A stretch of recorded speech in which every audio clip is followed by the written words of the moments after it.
Larry Siedentop was a big thinker. He thought about history and how ideas shape societies. In his book, Inventing the Individual, he explores a fascinating question.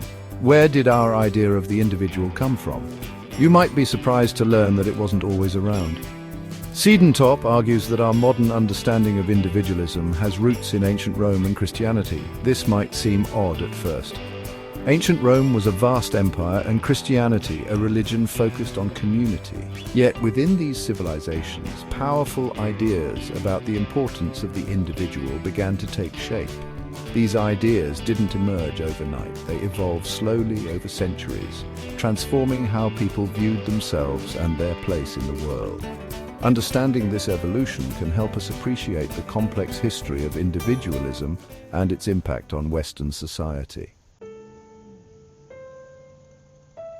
To understand Siedentop's argument, we need to travel back in time to ancient Rome. Rome wasn't always the mighty empire we read about in history books. It started as a small city-state. In these early days, your identity was deeply intertwined with your family and social standing. As Rome expanded, it encountered diverse cultures and peoples. This forced them to develop new ways of governing and maintaining order within their vast territory. One key innovation was Roman law. Roman law, unlike earlier legal systems, emphasized universal principles. It applied to citizens and non-citizens alike, at least in theory. This emphasis on universal principles rather than arbitrary rules planted the seeds for a more individualistic worldview. Roman law wasn't just about punishing wrongdoers. It also aimed to protect individual rights, even if these rights were limited by today's standards. For example, Roman citizens had the right to own property and participate in civic life. This legal framework, while far from perfect, stood in stark contrast to societies where individuals had little to no rights. The Roman concept of law, with its emphasis on universal principles and individual standing, laid the groundwork for later developments in the West. It's important to remember that ancient Rome was a hierarchical society. Individual rights were not equally distributed. However, the very idea of individual rights enshrined in law was a significant departure from the past. As the Roman Empire reached its zenith, a new faith emerged from its eastern provinces, Christianity. Christianity introduced a radical concept, the inherent dignity and moral worth of every individual, regardless of social status. This idea was revolutionary. In the Roman world, your worth was largely determined by your social standing. Christianity challenged this view, proclaiming that all souls were equal in the eyes of God. This emphasis on the individual soul had profound implications. It meant that everyone, rich or poor, slave or free, possessed intrinsic value. This challenged existing power structures and paved the way for a more egalitarian ethos. Section 5, Challenging Power Structures, Equality and the Individual Soul. The idea of the individual soul equal before God slowly but surely chipped away at the established social order. Slavery, while still practiced, was increasingly seen as morally problematic in light of Christian teachings. Moreover, Christianity emphasized personal responsibility and conscience. It taught that each individual was accountable for their actions before God. This focus on individual conscience further contributed to the development of a more individualistic worldview. It's crucial to note that the early Christian church was not a proponent of individualism as we understand it today. It stressed community and charity. However, its emphasis on the individual soul and moral conscience had a profound impact on the development of Western thought. Section 6. A shift in perspective, from duties to rights.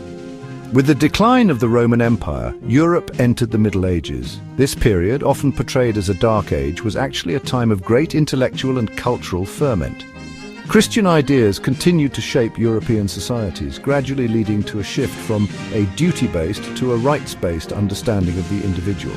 In the early Middle Ages, people's identities were largely defined by their social roles and obligations. You were a peasant, a knight, or a king, and your duties were determined by your station in life.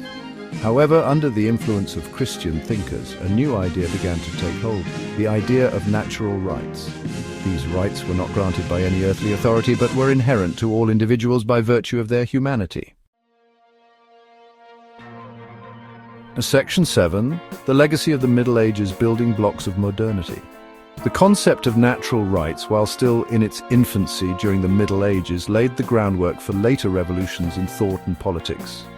Thinkers like Thomas Aquinas, influenced by both Christian theology and ancient Greek philosophy, argued that individuals possessed inherent rights that even kings and emperors could not violate.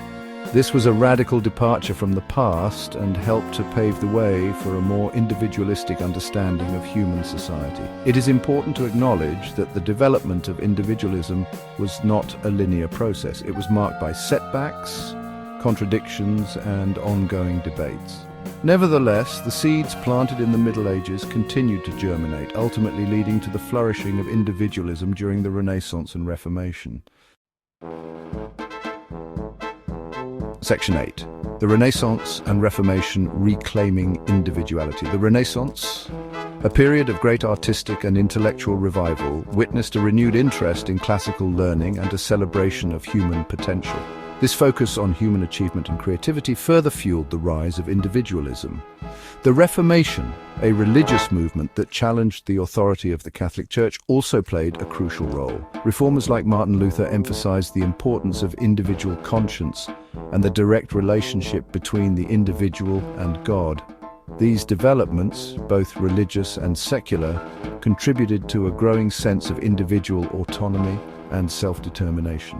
The idea of the individual as a unique and valuable being, capable of independent thought and action, began to take center stage.